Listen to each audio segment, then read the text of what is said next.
Hi, I'm Corinne, and we're here at Bead's to show you how to make these hammered wire drop bead earrings.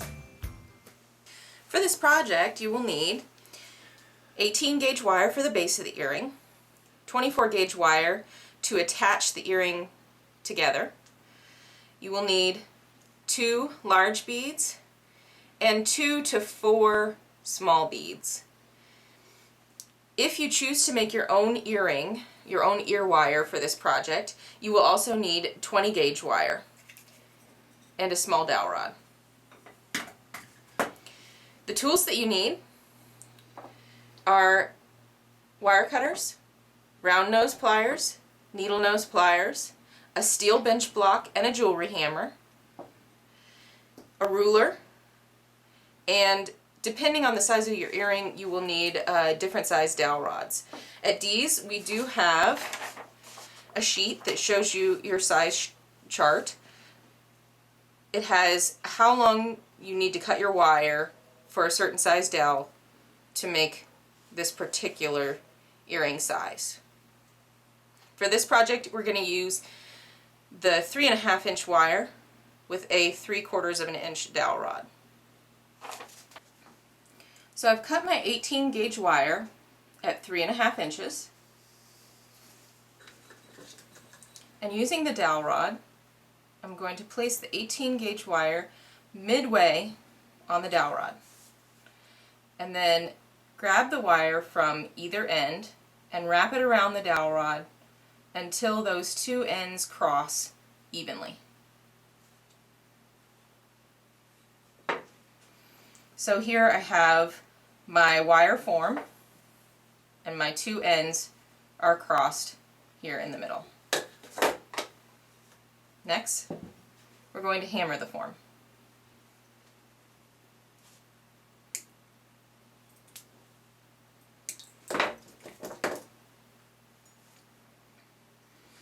Using your jewelry hammer, make sure you're using a flat side. You're going to hammer the bottom half of this wire form. You want to be careful not to hit your finger. If you're concerned about that, one thing you can always do is hold the form with a pair of needle nose pliers slightly off the side of the bench block and then hammer from there.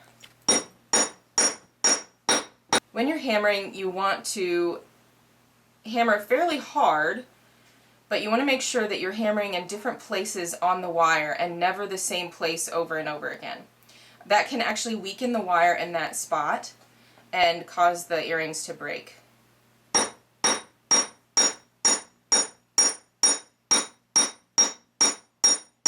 Now sometimes I like to flatten the very center just a little bit more than the rest of the earring, but you still kind of want to move back and forth a little bit.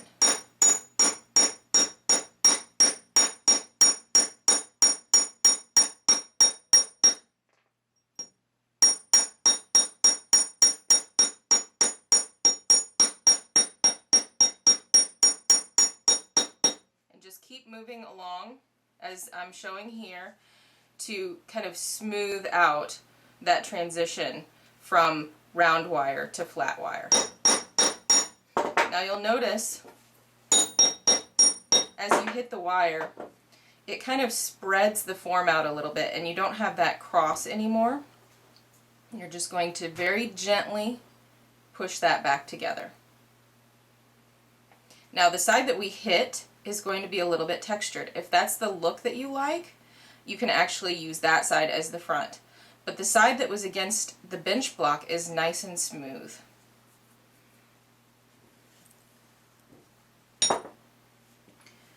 The next step is to take the 24 gauge wire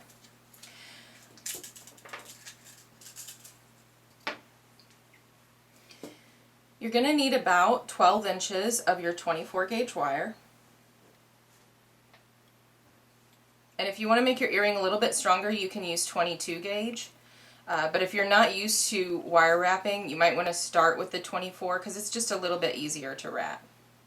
And we're going to start by placing the wire at that point where your two 18 gauge wire ends cross. And we're going to wrap this several times about 4 or 5, just whatever it is that you like, however you like the way it looks.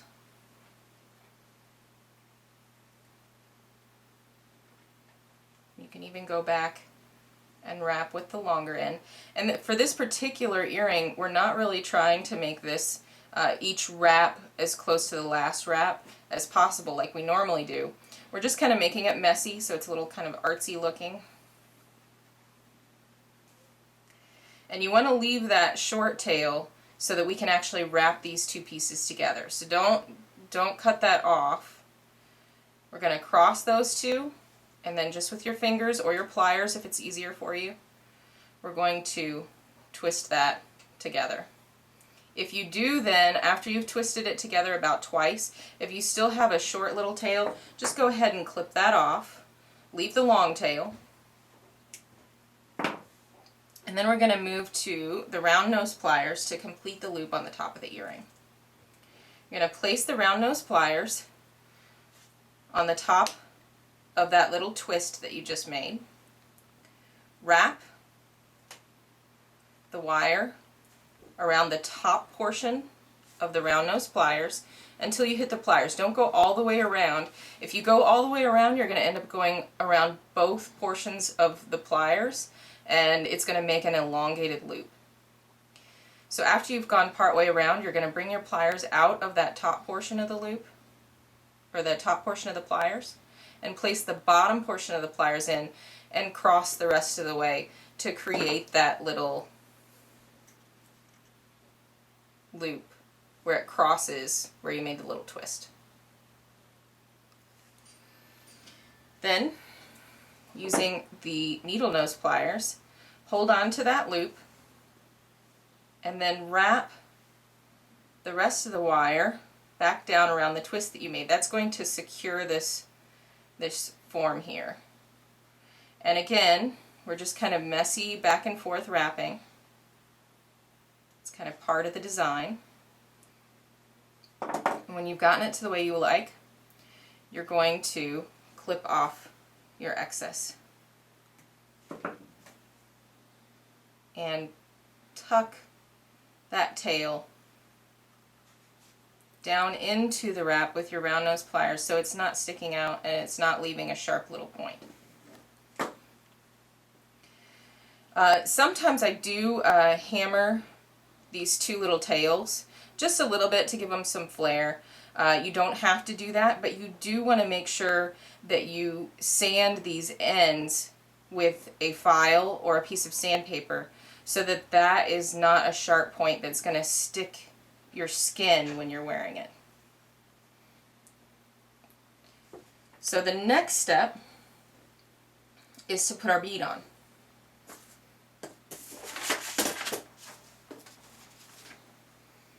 So place your beads onto a head pin. For this one, I'm going to put a little bead, and then a big bead, and this is going to dangle off the end of that earring. And then at the top of this, we're going to make a wrapped loop. So using our needle nose pliers, we're going to leave a small gap here at the top of the bead and make a 90-degree bend. Place the round nose pliers into that bend and wrap the head pin over the top of the round nose pliers. And then just as before on the earring, we're going to take the pliers out, take the top portion of the pliers out of the loop, put the bottom portion of the pliers in, and wrap the rest of the way around until it's just sticking out at a 90-degree angle from the bead. And then we're going to wrap this back down around that little gap that we left. However, we don't want to do that until we place this onto the form, which may take a little bit of maneuvering. So that's just sticking out of the bottom of the earring. And then again, hold on to that loop with your pliers. And this time, typically with a head pin, you've got a lot less wire to work with. So you may need another pair of pliers to help guide this wire around that little gap. And we're just going to go until we've used the majority of the wire, so it kind of looks similar to the wraps that we made at the top of the earring. Kind of messy, just, you know, up and back all over that little gap. And when you can't go anymore, just clip off your excess, or use your needle nose pliers to kind of guide that the rest of the way around the head pin. This one won't go anymore, so we're going to clip the excess off and just push that tail back down into the wraps so it's not sticking out. So now that is just dangling off of the end of the earring. At this point, you really have a completed earring. You can simply attach a pre-made earring to the top of this loop, or you can make your own. Using a bit of 20 gauge wire. You usually don't need any more than 3 inches. It depends on how long you want to make the end of your ear wire.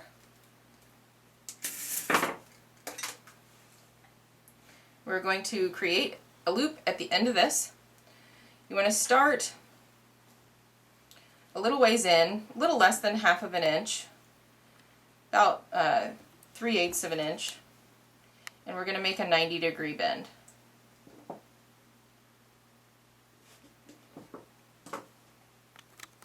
Then roll this loop back over top of itself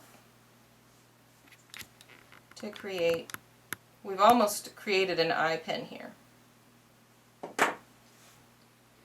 And then, just because I like to make my ear wires match my earring, I'm going to place a tiny bead onto the wire.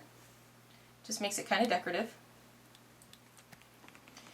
And holding on to that loop, we're going to make a 90-degree bend at the top of the bead. Actually, a little less than 90-degree bend. So it's sticking out about like that. And then, using our small dowel, place that bend on the dowel and wrap the wire around the dowel. You can use larger or smaller dowels depending on how big you want this part of the loop part of the earring to be. You'll want to make both earrings first and then lay them both on the dowel rod together and clip them off at the same time so you've got them at the same length.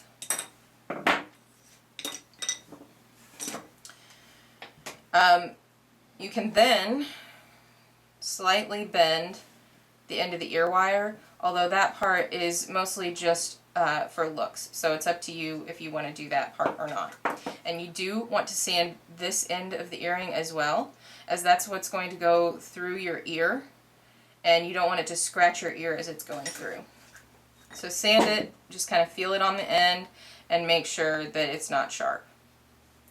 To make this ear wire stronger, we're going to place it on the bench block, and we're going to hammer just this portion. You want to make sure that your bead is hanging off of the side of the bench block so that you don't hit this bead and break it. And then you have to start all over. So again, you don't want to hit your fingers. You can hold it with your fingers if you're really brave, or you can use your needle nose pliers to gently hold. You don't want to make a mark in that ear wire. And then, using the smooth flat side of your jewelry hammer, this time we're gently hammering.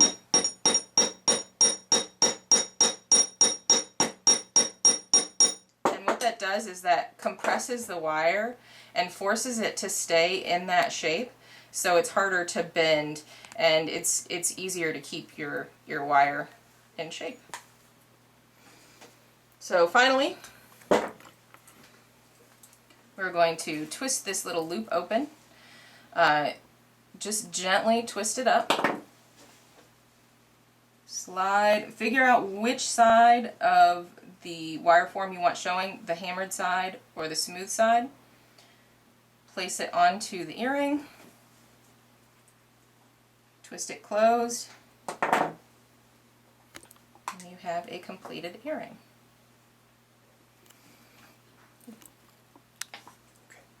Thank you for watching this instructional video. Don't forget to check us out on Facebook, YouTube, Instagram, and Pinterest.